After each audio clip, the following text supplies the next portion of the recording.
قبول ہے. فرمایا تو نے نہیں باندھا؟ یا رسول اللہ نہیں. فرمایا کیوں نہیں باندھا؟ کیا جواب ہے، کیا حسن ہے. کہنے لگے یا رسول اللہ میں صبح اٹھا تو میرے اوپر غسل فرض تھا، اگر میں بغیر غسل کے ہاتھ لگاتا حضور کو نہیں، نبی پاک کے گھوڑے کے کجاوے کو، کہ حضور گھوڑے کے کجاوے کو بغیر غسل کے ہاتھ لگاتا تو بے ادبی تھی، اور اگر غسل کرتا تو حکم ماننے میں دیر ہوتی تھی، یہ بھی بے ادبی تھی، لہذا کسی اور کی ڈیوٹی لگائی. صحابہ نے حضور کی وہ تعظیم کی جس کا حضور نے حکم نہیں دیا تھا نبی پاک نے کہ یہ والی تعظیم کرو. نبی پاک سید دیکھیں نا، ایک آدمی بیٹھا ہو کرسی پہ، اس کے ابا جی آ جائیں تو اس کو کہا جائے اٹھو تمہارے ابا جی آ گئے بزرگ جگہ دو، تو کہے پہلے مجھے بخاری کی حدیث سناؤ کہ ابا ہے تو کرسی چھوڑنی چاہیے، پہلے بخاری سے نکال کے دکھاؤ. جب تک امام بخاری کی حدیث نہیں ملے گی میں نے ابا جی کو کرسی، تو آپ کیا کہیں گے؟ حوالہ لینے چلے جائیں گے، جو کرنا جی وہ دسیا جی. کیا کریں گے؟ اس کو کہیں گے تو پاگل ہے، تو بیوقوف ہے. اور اگر کوئی بندے تھوڑے تگڑے ہوں گے تو شاید اس کو 2-3 لگا بھی دے کہ پاگل آدمی تو کس طرح کی بات کرتا ہے، باپ آئے تو اس کا ادب کرنا اتنا ہی کافی نہیں؟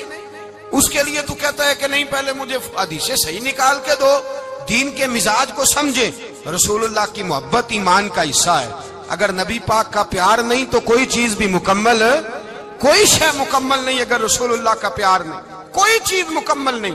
اگر نبی پاک علیہ الصلوۃ والسلام کی محبت نہیں، حضور کی تعظیم نہیں، اور جو چیزیں تعظیم سے تعلق رکھتی تھی نا صحابہ اسے قیمتی جانتے تھے.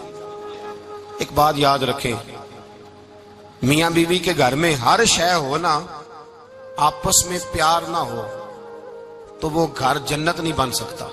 ہر شے ہو آپس میں، نہیں سمجھ آئی بات کی، ہر چیز ہو صرف تو وہ گھر جنت نہیں بن سکتا، وہ دوزخ بن جاتا ہے. اور کوئی شے نہ ہو، ایک دوسرے سے پیار ہو، اعتبار ہو تو وہ گھر جنت بن جاتا ہے. او بھائی تیرے پاس سارے عمل ہوں، اگر حضور سے پیار نہ ہو تو تجھے مسلمان ہونے کا مزہ نہیں آئے گا. اور اگر مصطفیٰ سے پیار ہے تو میرے نبی پاک فرماتے ہیں پھر تجھے مسلمان ہونے کا مزہ آ جائے گا، پھر تجھے لطف آئے گا مسلمان ہونے کا. رسول اللہ صلی اللہ علیہ وسلم کی محبت اصل، صحابہ اس محبت کو سرمایہ جانتے. ایک دن حضرت عمر فاروق جناب ابو بکر صدیق سے ملنے آئے. کہنے لگے ابو بکر ایک کام سے آیا ہوں. کہا عمر کہو. امیر المومنین کے پاس آئے جناب عمر، ایک کام سے آیا ہوں. کہا کہیے. کہنے لگے ایک شے کی ضرورت ہے، مانگوں گا تو آپ دے دیں گے؟ جناب عمر فاروق رضی اللہ تعالیٰ عنہ کہنے لگے میرے بس میں ہی تو ضرور دے دوں گا، تو میرا بھائی ہے بات تو کر. تو حضرت عمر نے پتہ کیا مانگا؟ کہنے لگے ابو بکر وہ جو غار ثور میں تم 3 دن حضور کے ساتھ رہے ہو نا، میں 3 راتیں نہیں مانگتا، ان میں سے مجھے 1 رات دے دو. اور کیا لفظ ہیں، کیا حسن ہے. کہنے لگے عمر کی زندگی کی ساری نیکیاں لے لو، 3 راتوں میں سے 1 رات مجھے دے دو، 1 رات مجھے دے دو. حضرت ابو بکر صدیق رضی اللہ تعالیٰ عنہ رو پڑے. کہنے لگے میں نے کہا تھا جو بس میں ہوگا دوں گا، یہ تو میرے مصطفیٰ کی محبت ہے، یہ کسی کو دینا میرے بس کی بات ہے. یہ حضور کا پیار ہے جو میں نے سنبھال کے رکھا ہوا ہے، سنبھال کے پھر کے گلی گلی تباہ ٹھوکریں سب کی کھائے کیوں، دل کو جو عقل دے خدا تو تیری گلی سے جائے کیوں. جان ہے عشق مصطفیٰ روز فضو کرے خدا، ارے جس کو ہو درد کا مزہ وہ ناز دوا اٹھائے کیوں. اب تو نہ روک اے غنی عادت سگ بگڑ گئی، پہلے ہی دن میرے کریم لقمہ تر کھلائے کیوں. میرے رسول کریم سید عالم صلی اللہ علیہ وسلم کی محبت ایمان کا حصہ ہے. صحابہ اسے سرمایہ سمجھتے تھے.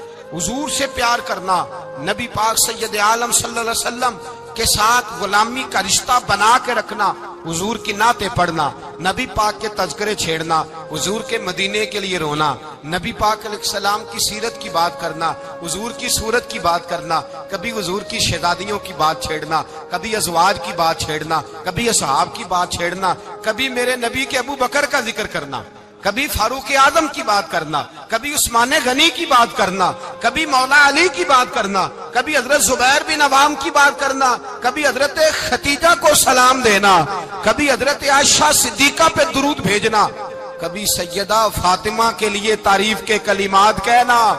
اور میرے نبی کے تو یہ بھی بڑا پسند ہے، یہ بھی حضور کا پیار ہے. کہ اور کوئی کچھ نہ کرے، صرف بلال کے ہی تذکرے کرتا رہے، صرف حضرت بلال کا ہی ذکر چھیڑتا رہے، حسنین کریمین سے پیار کرتا رہے۔ حضور کا پیار ایمان کی جان ہے، یہ محبت رسول ہے جس نے امت مسلمہ کو زندہ رکھا ہوا ہے۔ اپنے سینے میں حضور کا پیار جاگزی کرے، ٹٹولے وہاں کہاں کھو گئی متاع رسول، وہ محبت مصطفیٰ کہاں چلی گئی۔ ہمارے لوگوں کو نعت سے پیار ہوتا تھا، مدینے سے پیار ہوتا تھا، حضور کے تذکرے سنا کرتے تھے، کہا کرتے تھے کہ کوئی بات سناؤ۔ میرے بھائی، ایک مولانا صاحب کی کتاب میں لکھا ہے، کسی نے ان سے کہا کہ حضور کی فضیلت تو سناؤ، حضور کی بولیے۔ میں نے نا حوالے لکھے ہوتے ہیں رجسٹر پر، آج میں نے بند رکھا ہوا ہے، آج رجسٹر میرا بند ہے، اس لیے کہ محبت رسول موضوع ہی ہمارا ہے، یہ ہمیں حفظ ہے، یہ ہمیں ہمارے کسی بچے کو بھی اٹھا کے پوچھیں گے نا چل حضور کی کوئی بات سنا، مولانا تھے بہت بڑے، کہا بھائی حضور کی فضیلت سناؤ، تو کہنے لگے مجھے حدیثیں یاد نہیں، یاد کر کے سناؤں گا۔ اور میں نے کہا تو ہمارے پاس آ، بوڑھے سے بابے کو اٹھا، بوڑھے بابے کو جس کی بھویں نیچے آ گئی، بڑھاپا چھا گیا ہے، حافظہ کمزور ہو گیا ہے، اسے بچے یاد نہیں رہے، کچھ یاد نہیں رہا، اس کے کان میں کہ حضور کی کو بات سنا، وہ تجھے حضرت آمنہ کا ذکر بھی سنائے گا، جناب حلیمہ کی بات بھی سنائے گا، اسے کہ بات کرے، اسے بات۔ بھائی مجھے نہیں پتا، میں نے نہیں سنا کسی عالم سے، میں نے کسی کتاب میں نہیں پڑھا کہ اذان ہوتی ہو تو سر ڈھانپ لینا چاہیے۔ مجھے تو اتنا پتا ہے کہ جب کچے مکان میں، سادے مکان میں اذان ہوتی تھی تو میری اماں کہتی تھی ذرا میرا دوپٹہ دے پھڑایا جائے، میری اماں کہتی وہ دوپٹہ تو دینا، کسی کتاب میں نہیں پڑھا ہم نے نہیں کہیں سنا، لیکن اتنا ضرور پتا ہے کہ جب مصطفیٰ کے نام کی اذان ہو تو ہماری ان پڑھ ماں بھی سر سے دوپٹہ لے کر بتاتی ہے کہ مصطفیٰ کا ادب کرو گے تو تمہاری اولادیں بھی رسول اللہ کا ادب کریں گی، تمہاری اولادیں بھی حضور کا ادب کریں گی۔ یہ احترام، اشہد ان